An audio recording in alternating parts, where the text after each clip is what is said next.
Greetings, EastEnders fans. Welcome to this week's Albert Square After Dark, your weekly EastEnders podcast, where this week we'll be discussing the episodes that aired between the 24th of February and the 27th of February 2025.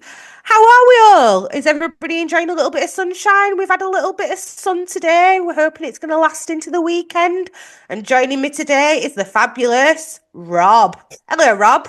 Hello, Ree. How are you? Thanks for that weather report. Very, very good. There's a weather. I don't know why. I know you do this sometimes, don't you? When you do the intro, you often talk about the weather, just because it's the British thing to do, isn't it? Talk about the weather. I've got a window next to me as well, so it's usually, something to look at and go, well, it's sunny, isn't it? When you get bored listening to me, you just kind of stare out the window. I've seen you do it, to be fair. Yeah. So, hi, everybody. Have we recovered from the madness that was EastEnders last week? How are you feeling now, Ree, about Martin's death? Because I feel like when we recorded last week, we literally recorded the day after the live episode. Because I woke up on recording day feeling a bit down. I was like, what's wrong with me? And then I realised it was because I was partly grieving Martin Fowler, a fictional character. So how are you feeling now about it? Well, what, now that we've had chance to digest it and sort of grieve and sort of... Honestly, I think it's going to be a massive mistake. Martin off. See, I'm kind of over the idea now, and I kind of think... Oh, are you? Yeah, I'm kind of just like, it's interesting. Because what I realised this week was that I've never thought about Martin Fowler so much as I have done this week, or the week out, or the week before. Like, he was a piece of the furniture, a piece of EastEnders furniture. Just thinking that, yeah. But, in terms of... I mean, don't get me wrong, he was a great character, who I'm going to miss a lot, but I feel like the show can move on without him. And I think this week did prove that there is definitely storyline potential in a show without Martin Fowler. But I know what you're saying, because until Ruby had come back, really, he'd not been involved in anything that major of recent times. Exactly. But it's like you say, he's part of the furniture, and he is was a legacy character. Was a legacy character, yes. I don't know. I feel like there could be moments in the future where we go, this would have been a great time for Martin to have been around. Maybe. Time will tell. I mean, we are very much still in the aftermath period of Martin's death. So we'll see kind of what happens moving forward. But I tell you what, this week has been a great week, hasn't it? It's been really good. Do you know what, though? I must admit, at the start of the week, I was like, oh, God, this is so somber. And, really, obviously really I know why, but it was quite heavy almost. Yeah. It was really heavy, but I thought that they absolutely captured that grief of, just having It needed to be, though, didn't it? Yeah. It was very justified, but I was still like, oh, God, I don't know if I can handle this week. We're still, I think... been a bit of a public mourning, hasn't it? I guess for our Martin. Absolutely. You wait till the funeral. Oh yes, we're all going to be standing out in the streets with black armbands on. Yes. Well, we had some news, didn't we, last week after we finished recording? Always. Oh no, it was the day after. Was it the day after we finished recording? Yes. Return. Yes. We'll talk about that. We will talk about that later on in the podcast, because that potentially is very, very exciting. So stay tuned for that. But this week we had not only the grief of Martin, but we had a lot of stuff kicking off with Grant. And everything might have changed in Walford after Martin's death, but it seems that some things never will change when it comes to Grant and Sharon. We'll talk about that in just a moment. And then Cindy's decided to do a bunk, but she will definitely be back. I think that's pretty fair to say. With something up her sleeve, for sure. Indeed, yes. For sure. For sure. But meanwhile, Rob, before we get started on all this, it's now March. It's now the 1st of March. Yes. Which means we get to change the calendar and I get a new naked man on my wall. Very, very exciting. So, say goodbye to Mr. February. That was Billy. And let's see who our naked man... You'll be missed, Billy. You will be missed, absolutely. And let's see who our naked man for March is. Oh, it's Peter. What a body that guy's got anyway. That's not bad. Four, I say. What's he holding? He is holding what appears to be a large pie, I think. Oh, a large pie, not a bag of spuds. I think it might be a bag of spuds. It looks like a large pie with the quality of the picture, but I do apologise about the. No, I think it's a pie on a plate. It's a pie on a plate. That's what it is. Yeah. Covering his spuds and courgette, that sort of thing. You know what? Yes, so I should look forward to having that on my wall for the month. Thank you very much. There we go, Mr. March. That's Mr. March. Right then, should we get on with it? Yes, in this week's Albert Square After Dark. Right, let's kick off this week with talking about Grant. So, we had a feeling that Grant was probably going to leave this week, and he did. But he had quite a week, didn't he? Quite a busy old week. Bit of an emotional roller coaster for Grant, I think. I've loved having Grant back. I was actually a bit gutted when he left at the end of the week. I feel like we could have got a bit more out of him. I think so, yeah. You'd always leave us wanting more, which is what they did. Well, do you know what? I think that what happened with Left Grant someone this wanting week, more, hadn't they? I feel like this week with Grant has actually very much left the door open for a potential return, not like full-time return, because I don't think that'll ever happen, but like a future return in the not so distant future. I think for a start, he's definitely going to be back for Nigel's exit, for sure. Yeah. And the fact that he slept with Sharon again this week kind of means that there's going to be some sort of scenes between him and Phil a bit further down the line, because that's not going to stay secret, is it? Well, you don't know, though. You don't know. It depends at what point somebody would think they need to reveal it. To be fair, it's probably going to come out to Teddy before Phil. You might think. Yeah. Is Sharon going to be pregnant? Well, I really hope not. I don't see how she possibly could. Now, come on. The past 2 kids that Sharon's had, she technically shouldn't really have been able to have. Because she had... I always forget that about Sharon. She really shouldn't be able to have any children now whatsoever. But if anybody can have a miraculous reproductive system, it's our Shazza. So, and what is she? At least 50, isn't she, Sharon, now? I think she's now, at the very least, in her late 50s. Yeah, because Albie, she was already in her 50s, weren't she? Which is like... Yeah, yes. Albie raised very eyebrows. Difficult. Albie raised eyebrows, so God knows what we'd think if she became pregnant again. But you never know. You never know. But Grant did have quite the week this week. I mean, where do we start? I mean, we'll talk about the Sharon stuff first of all, because it was always going to happen, wasn't it? Like, he rescues her from the derelict wreckage of the Vic. Collapsed building. Pulled her out like a fireman. It was always going to send Sharon's juices are flowing, wasn't it? My hero. See, I wondered this, right? And I thought to myself, and obviously with what Sharon's been going through this week, so she's lost Martin. Lost Martin, yeah. And I thought, let's say Grant wasn't here, right? And Phil had been here.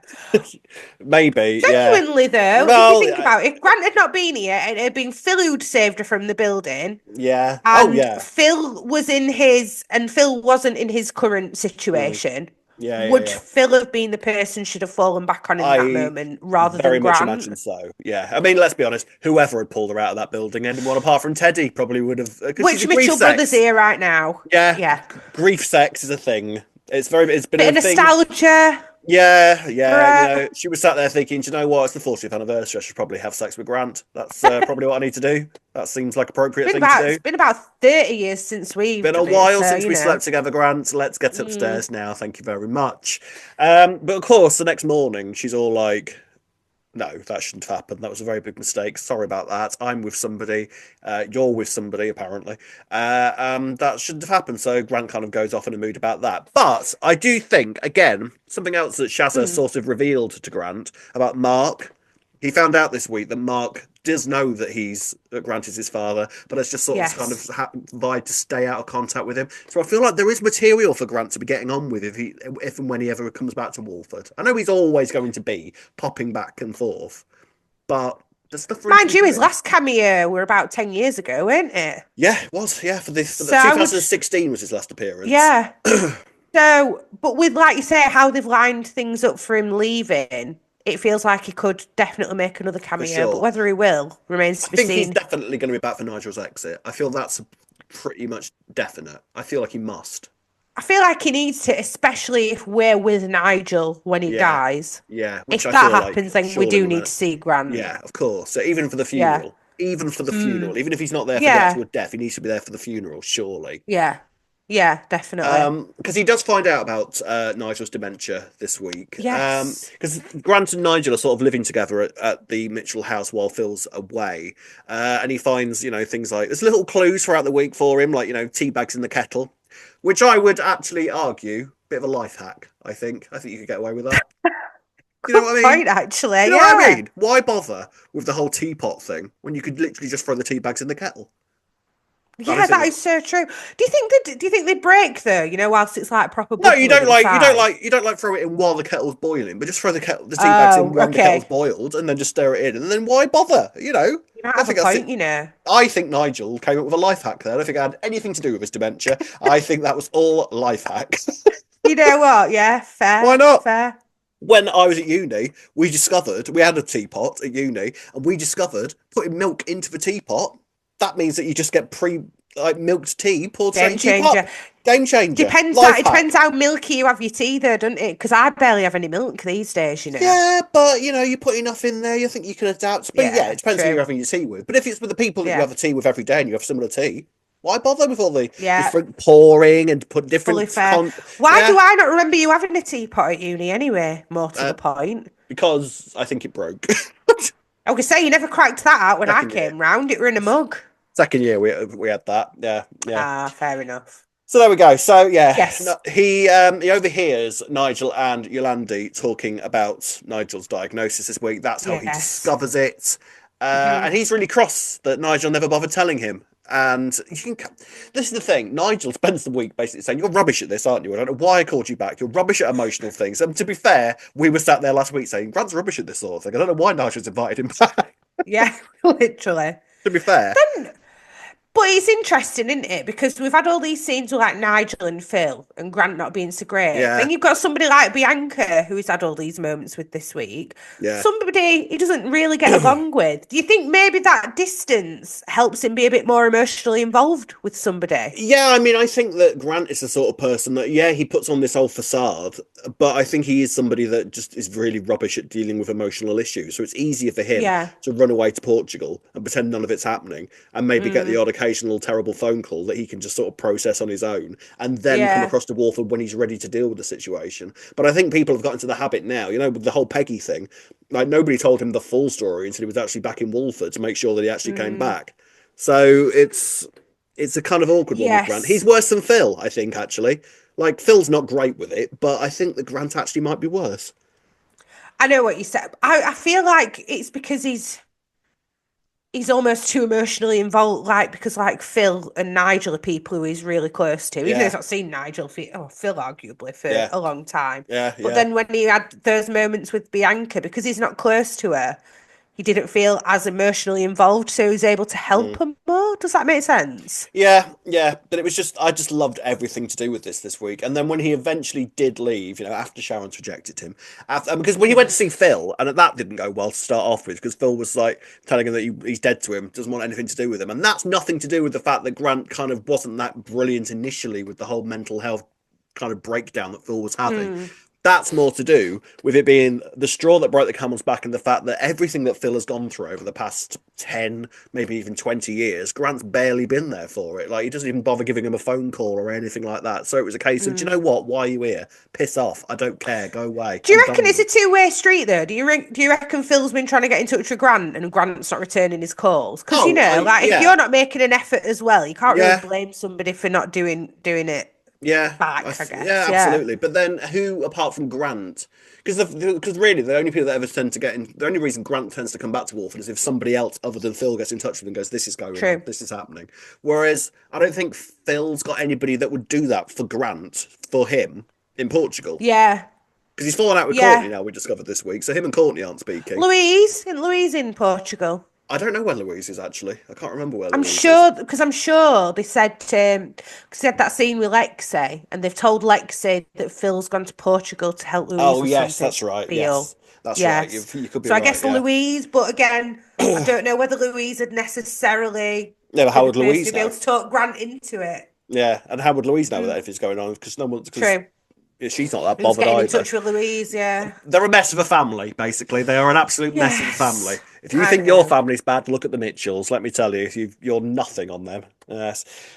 So Grant eventually just decide. I mean, he had a lovely conversation with Bianca in the laundrette. Loved that. Those two Yeah. sort of put their differences aside, which felt so earned actually, because they had a really in-depth conversation. Because he discovers Bianca having a bit of a panic attack in the laundrette Yeah. after she's struggling with the whole Reese aftermath. So But this is what I mean. He were able to talk to her about things like PTSD, but then when he's Yeah. face to face with that kind of thing with his brother, he's not able to deal with it. Yeah, because he doesn't care about Bianca, really, does he? Like, That's Bianca what I isn't somebody mean. that's Like, important to yeah, him.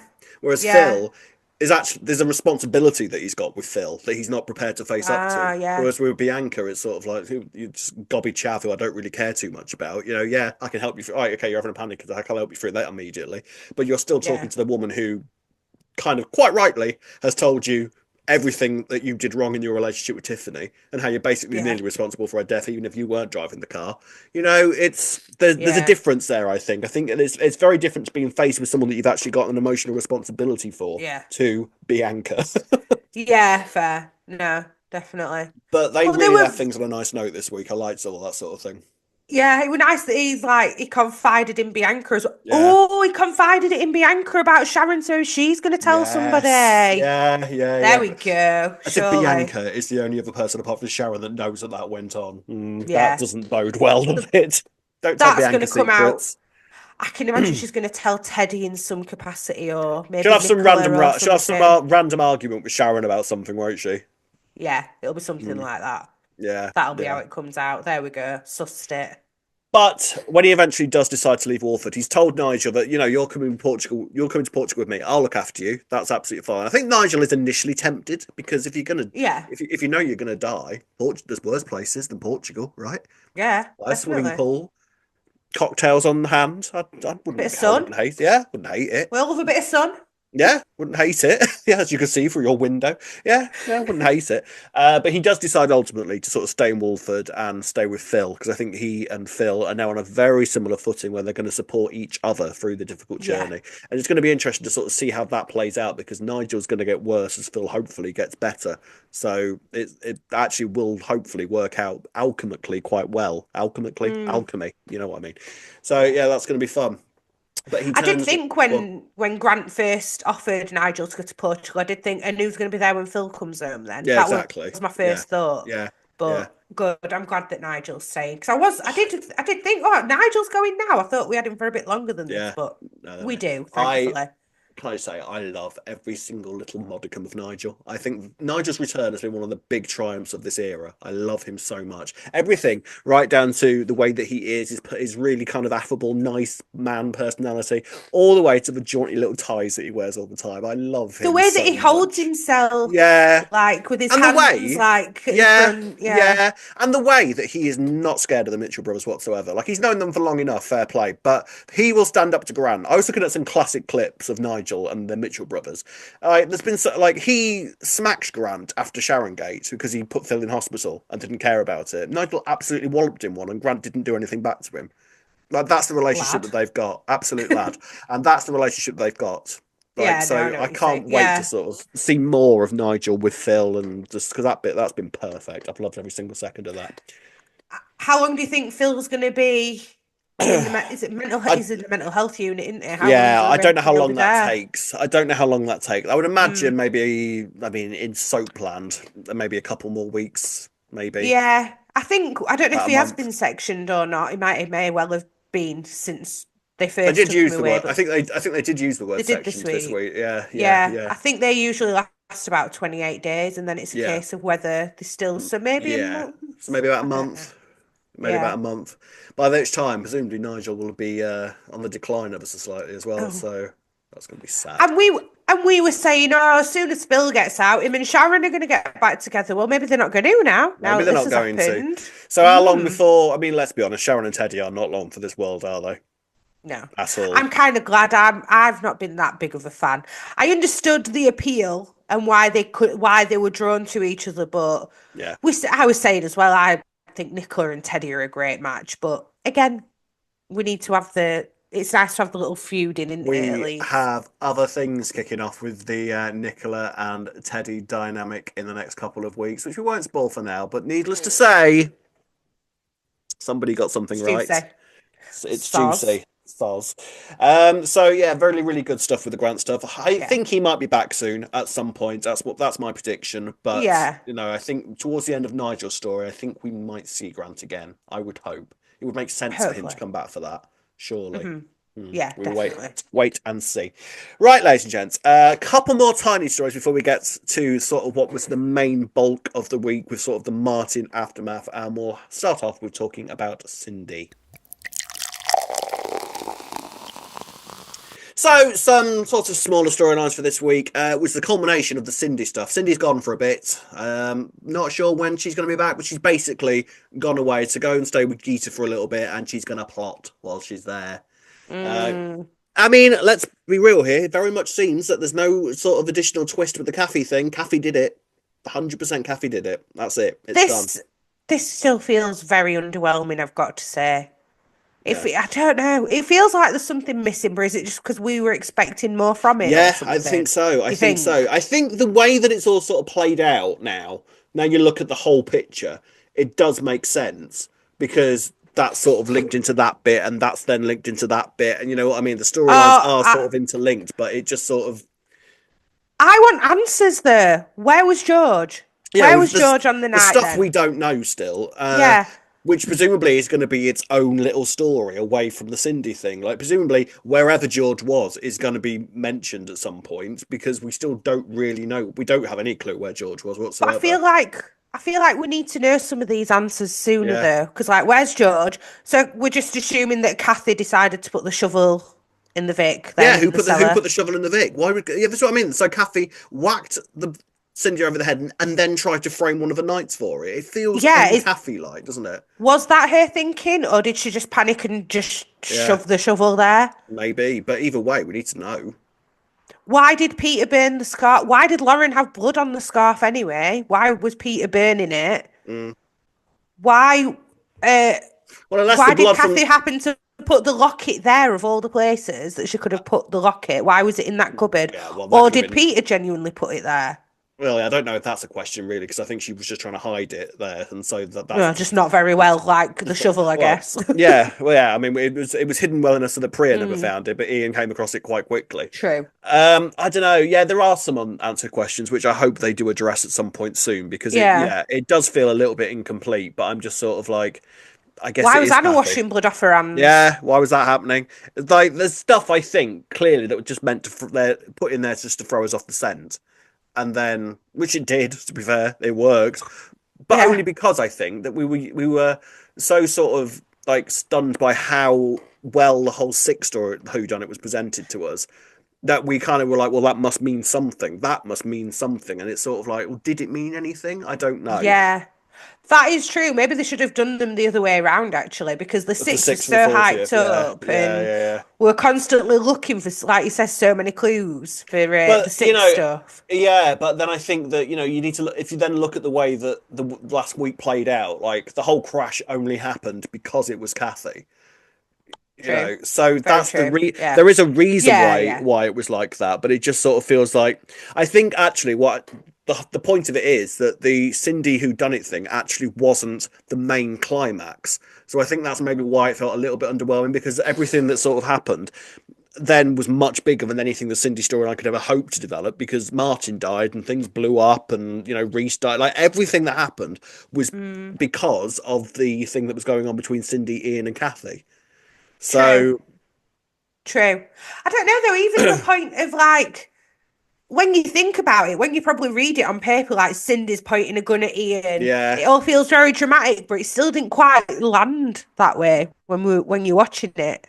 I don't know.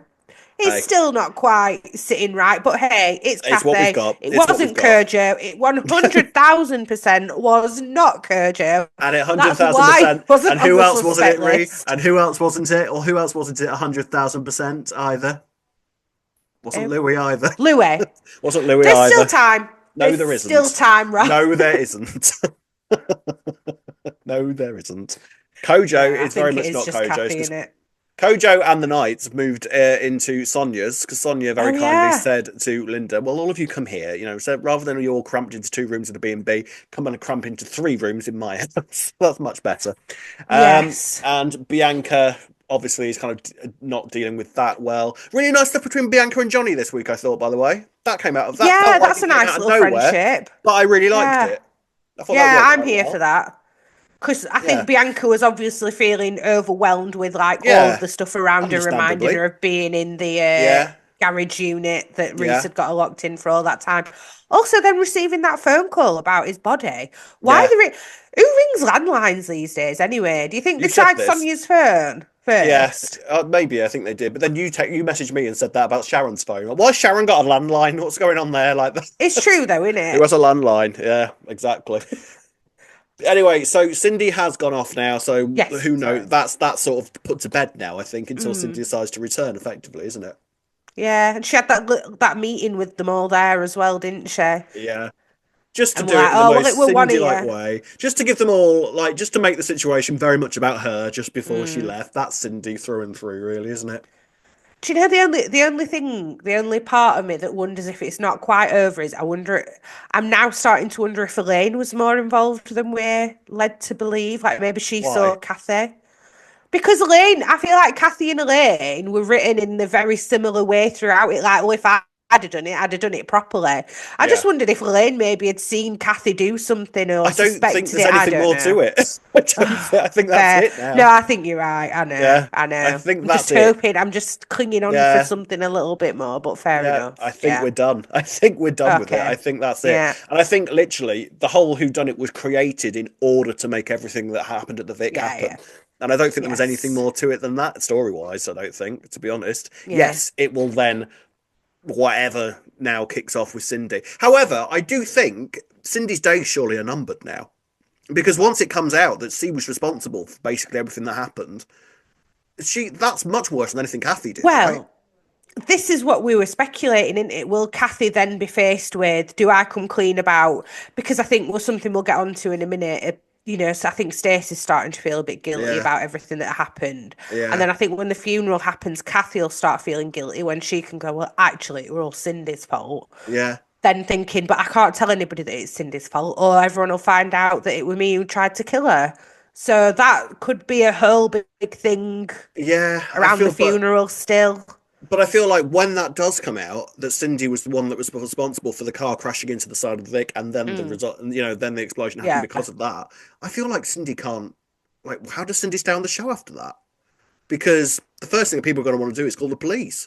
And then she gets arrested and put in prison again. Well, she'll do a classic Cindy where, she doesn't take any accountability for anything. Oh, yeah. We're thinking that as well. She'll not take any accountability, and all she'll just keep saying is, well, Kathy tried to kill me there. That's why I just found out that Kathy had tried to kill me. I just found that out. So it was actually all her fault. I didn't do anything. What do you expect me to do? Of course, I was a victim. I was a victim. Middle of the road. I was a victim in the whole thing. I was the victim of a violent attack. I was just defending myself. Yeah, that's how Cindy will try and do it. Yeah. But then I think that realistically, I think that the history that she's got with Ian will go against her because she tried to have him shot. So it's not like she hasn't got previous experience of trying to kill Ian.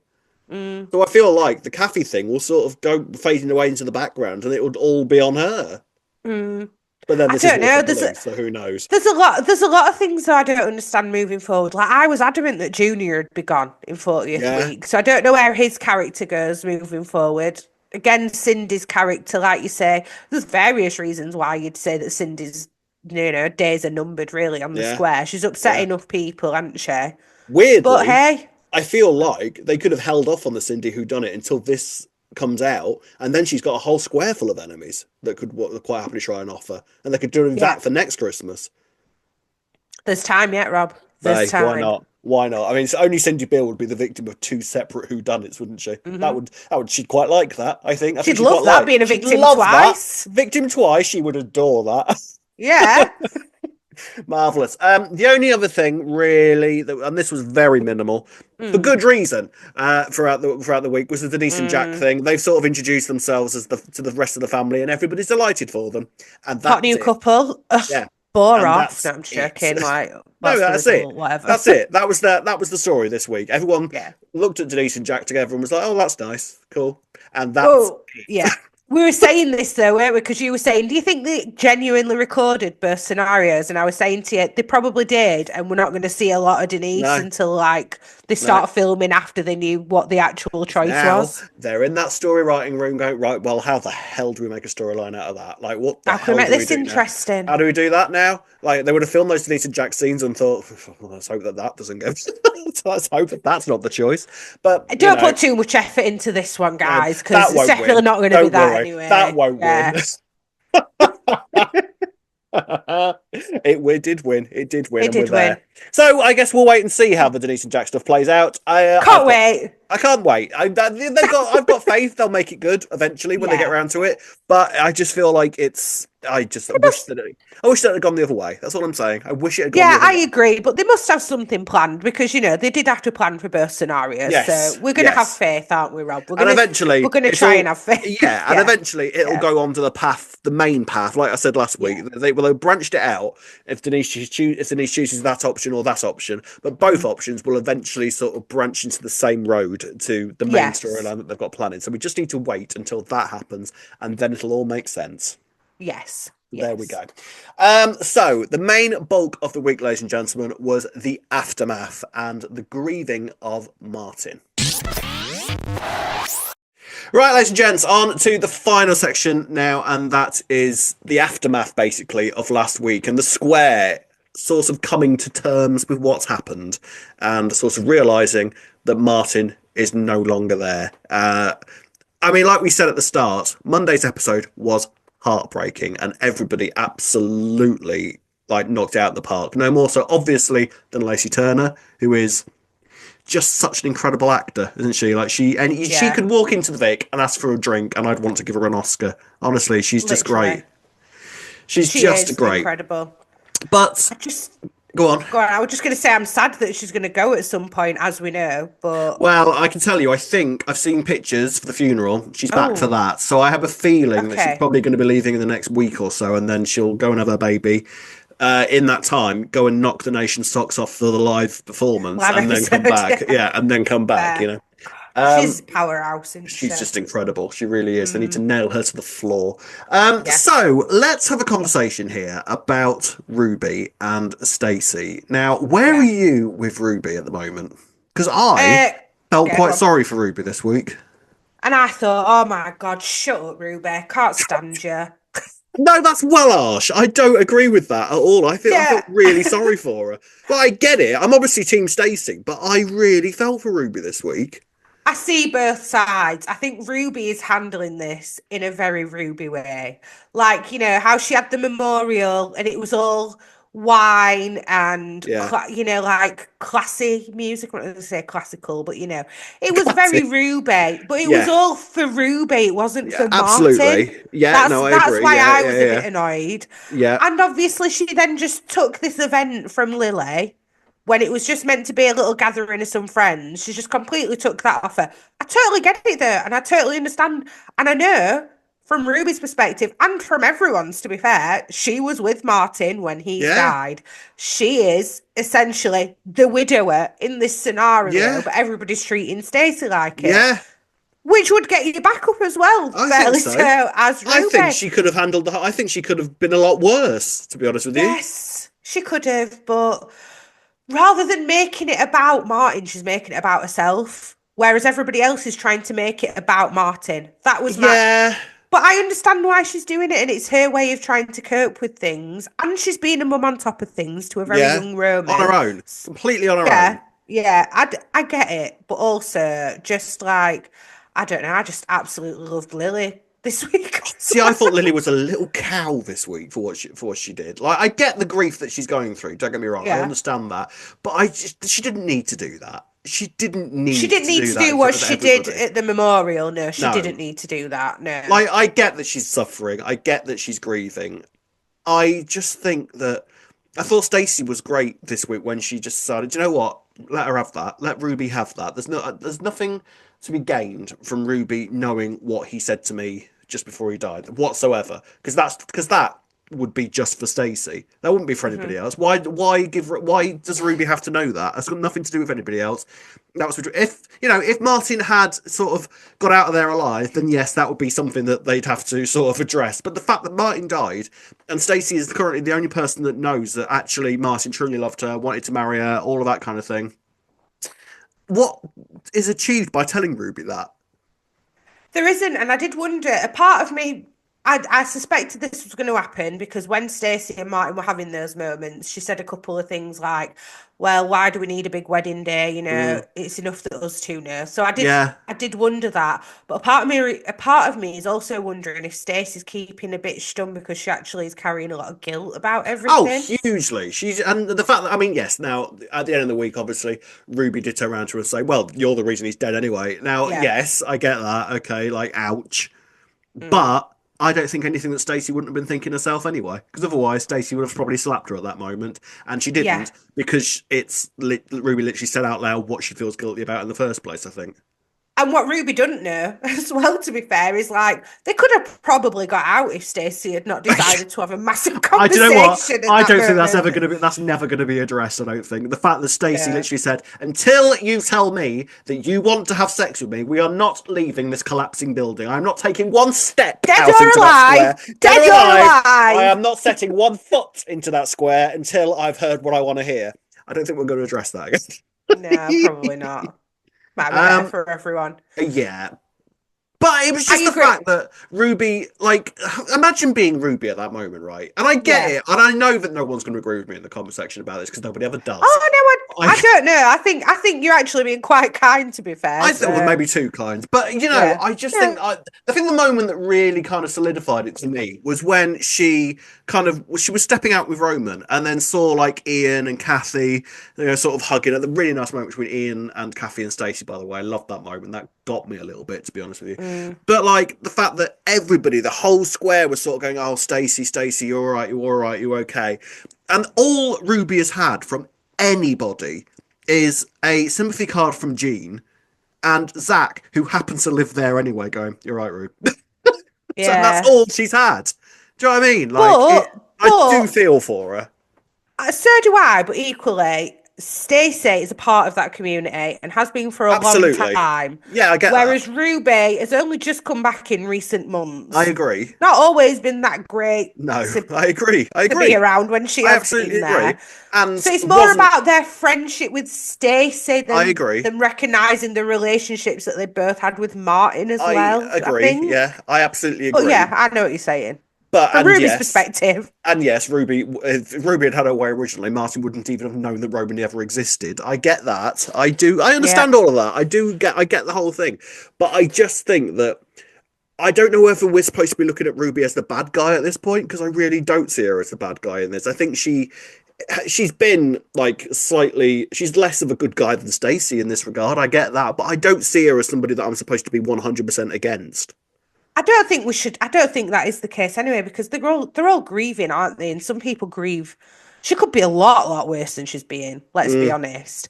All she's trying to do, I think the thing is she's focusing way too much on, but I'm the one who should be grieving the most. Yeah. Rather than recognising, why don't we all just grieve together? Yeah, like, we've all got relationships with him. We've all got kids with him. Like, you know. It would be nice having Sonia involved. Yeah. It's become a bit of a rivalry for Ruby in terms of who receives the most support and who should be grieving the most. I agree with that, absolutely. Also kind of fair though from Ruby because, like, my partner has just died, his ex. Yeah. Like, wouldn't you be a bit pissed off? Would you not be a bit pissed off? Oh my God, you'd be fuming, wouldn't you? I think I'd probably... Oh yeah, fair. I'd go at Stacey with a beam, I think, if I was Ruby. Like, let's see how you like it. Yeah? You could be together then. How about that? It's now and then, the whole funeral discussion. You know, they've clearly got very different ideas of what they want this funeral to look like. I think Ruby wants it to be kind of quite a standard funeral, whereas I think the rest of the square are more capable than Ruby is of making it very much Martin themed. You know, they want to put Martin in that football shirt, for example. Can I just say about the football shirt, right? And I am 100% of the opinion. You love football, yeah? No. This is, I think, purely a me thing. All right. This whole thing, right, that people do when they take a piece of clothing from somebody who's just died or has gone missing or whatever, and then just inhale deeply, it gives me the ick. It really kind of makes me feel like, oh, I don't like that. Because, bear with me on this, right? It's a football shirt, okay? Stacey and Hope inhaling deeply into it, saying, oh, it smells good, doesn't it? No, it doesn't. It's a football shirt. It probably smells of BO, sweat and beer. Do you know what I mean? No, it won't smell of BO and sweat and beer. Yeah, but those might be the smells that remind him of him. I agree. Some people link it's a me thing. To emotions. Yeah, it's evocative. I get that. But for me, if I've just lost somebody, I don't particularly want to stick my nose in their dirty washing. Do you know what I mean? Oh, and I would though. I totally get it. Totally get it. It's purely a me thing. I know it's a thing. Like not even just in telly world. It's a thing in real life that people get comfort from the scent of like clothing and stuff. But for me, I've never no. It's not something you can really recreate in any kind of way either, is it? A smell. It's quite distinct to a person and it doesn't necessarily smell like BO and sweat and beer anyway. It's a football shirt, of course it does. It might not though. He might have just worn it to go to the shops in. You know, it don't mean that he went to the pub in it when he last wore it and stuff. Like, yeah, it don't mean that. Anyway, it's just a me thing. It's a me thing. It's just a you thing because there's so many people who say, when my I understand that. Passed, I get that completely. Yeah, but I think there's a difference between, like spraying their perfume or something and being like, oh, that's what I used to wear. I get that. Rather than just, sticking your nose in the laundry basket. I think it's just me. I totally get it. It's just you. Fair enough. There you go.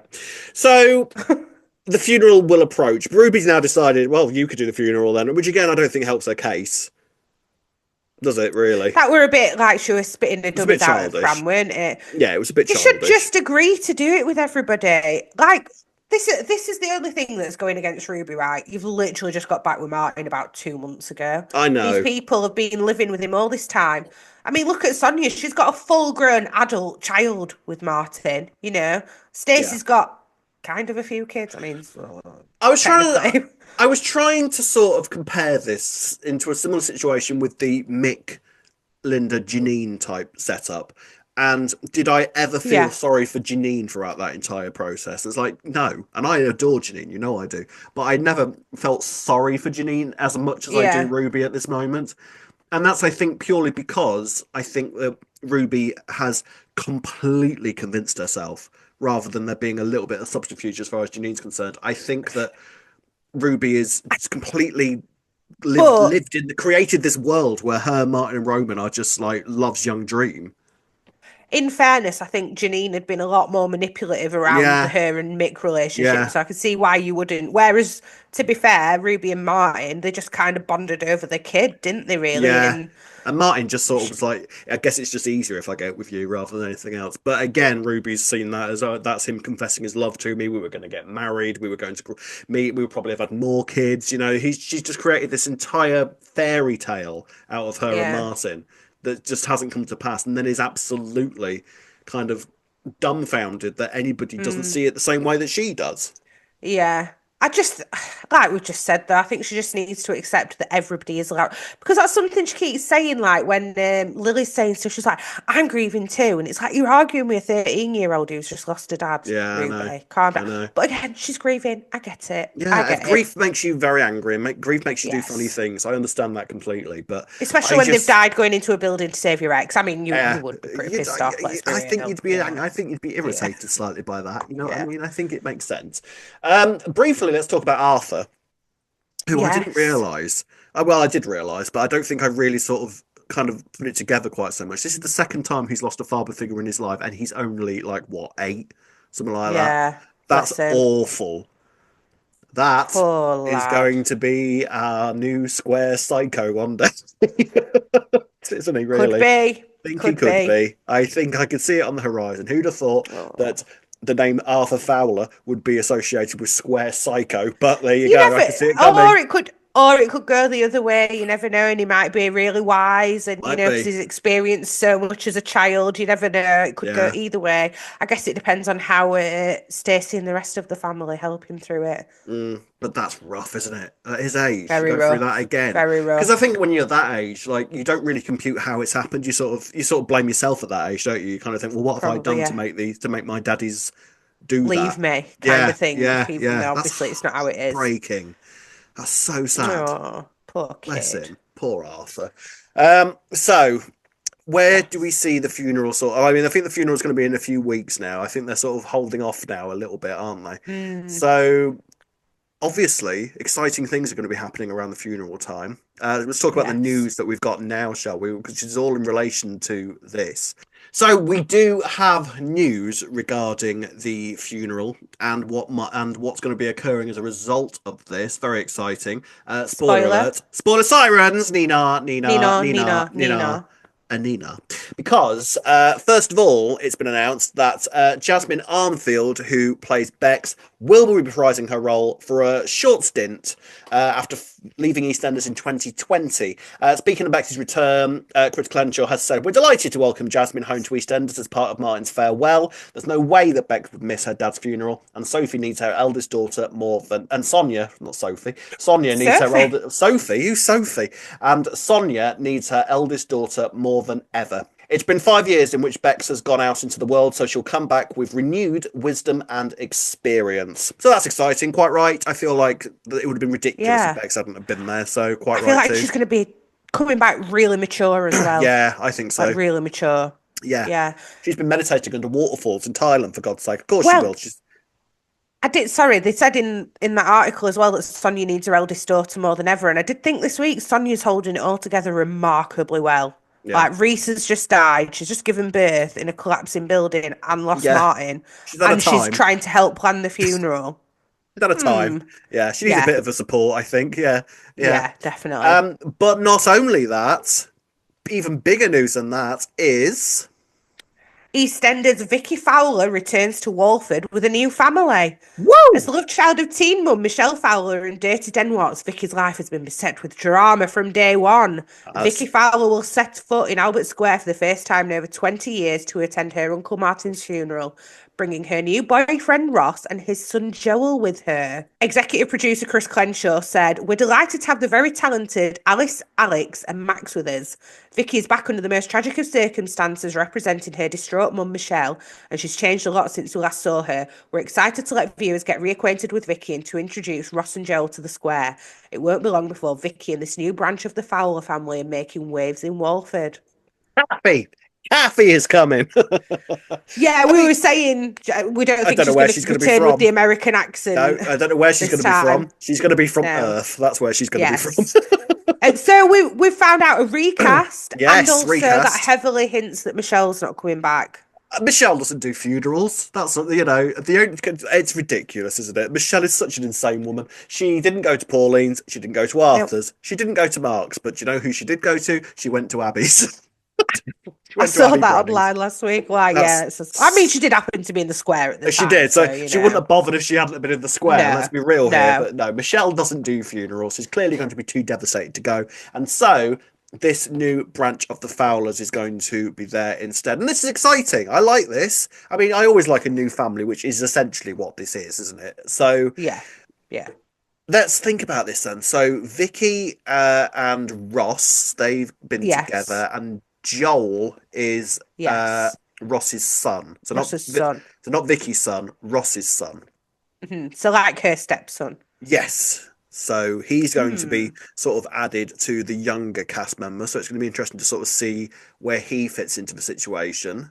Well, I'm wondering, obviously Ruby bought the market stall. Did she actually sign it over to Martin, or does Ruby own it? Because I'm wondering if Joel might work on it or something. Well, do you know what? I don't even know if they're going to keep the fruit and veg stall moving forwards, because it all seems to have been immortalised with that sign that Martin had made. So I can see that being a bit of a shrine to Martin in some point of the square, and then that being the end of the fruit and veg stall. Maybe, I don't know. I hope not, but I can see it happening, unless, like you say, one of them kind of takes over. Yeah. Or Ian buys it back from Ruby or something. I mean, Ian's always said it's more of a pain in the arse than it's worth anyway, hasn't he? So I can't see Ian being that interested in that and having it again. Or if Martin's left it to the kids, but then none of them would be old enough, other than Bex. Yeah. To actually do anything with it. Bex is going to. She's waterfall. She needs to meditate under. She ain't going to stay and work on a fruit and veg stall. No, definitely not. So this is exciting. I'm looking forward to meeting everybody and seeing Bex again. That's going to be nice. And then the the actor who plays Ross did you used to watch The Bill? Yes, he used to be in The Bill and he used to be in Casualty as well, and Holby Smithy. City. Smithy, Yeah. yes.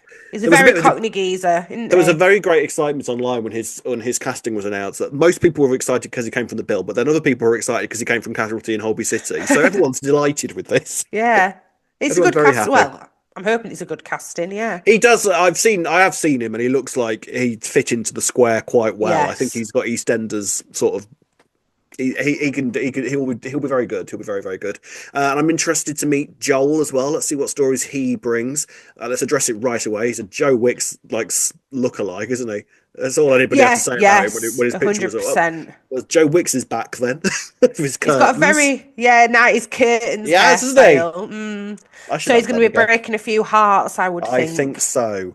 I think so. So who predictions? Whose hearts do you think he's going to break?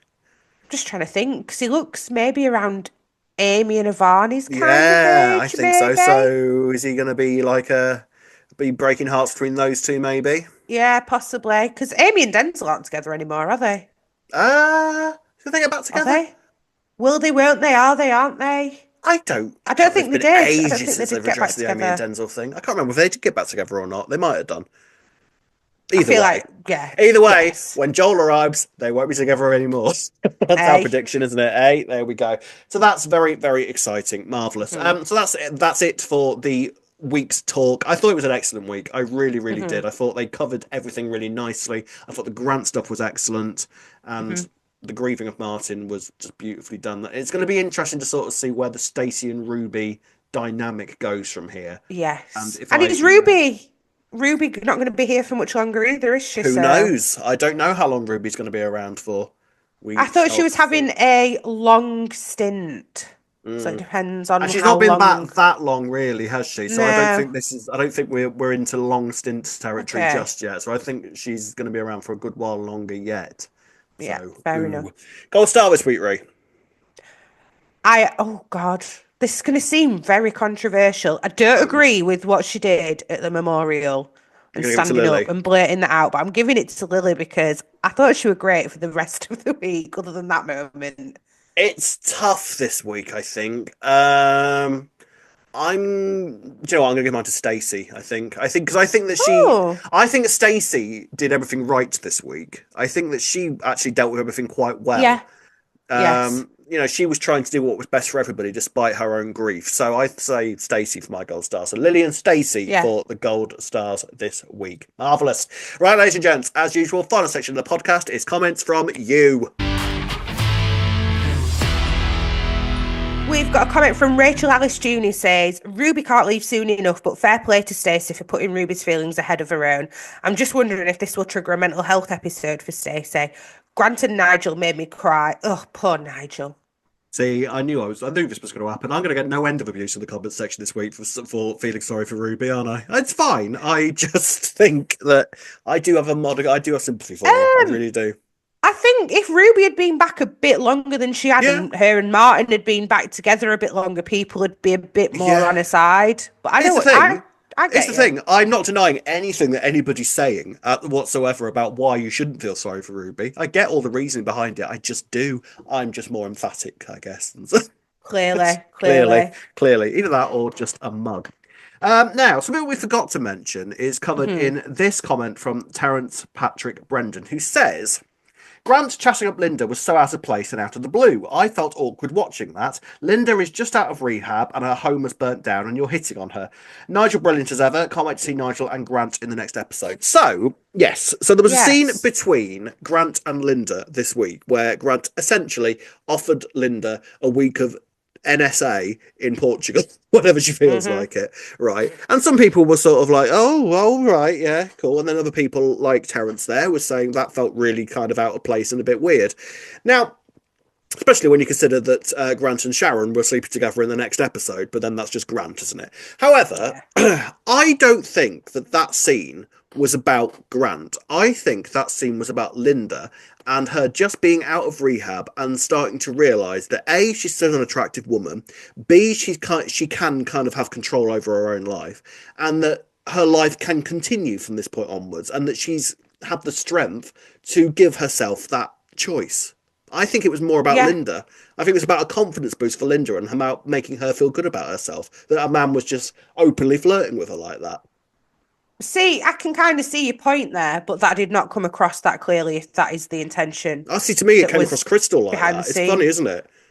No, I didn't get that at all. I were a bit like, I actually thought, oh, are they gonna get together later this week? That's what I was thinking. But yeah, then obviously we're talking about leaving. Yeah, it did feel a little bit odd. He could have just said thanks for helping. I understand what you're saying now that you've explained it, but I would have never come to that conclusion on my own if you'd not said that. I wouldn't have come to that conclusion if he hadn't have then gone with Sharon and that had all played out the way it had. But the fact that it wasn't mentioned again for the rest of the week about that conversation with Linda, made me think it was more about Linda than it was about Grant and Linda. Possibly.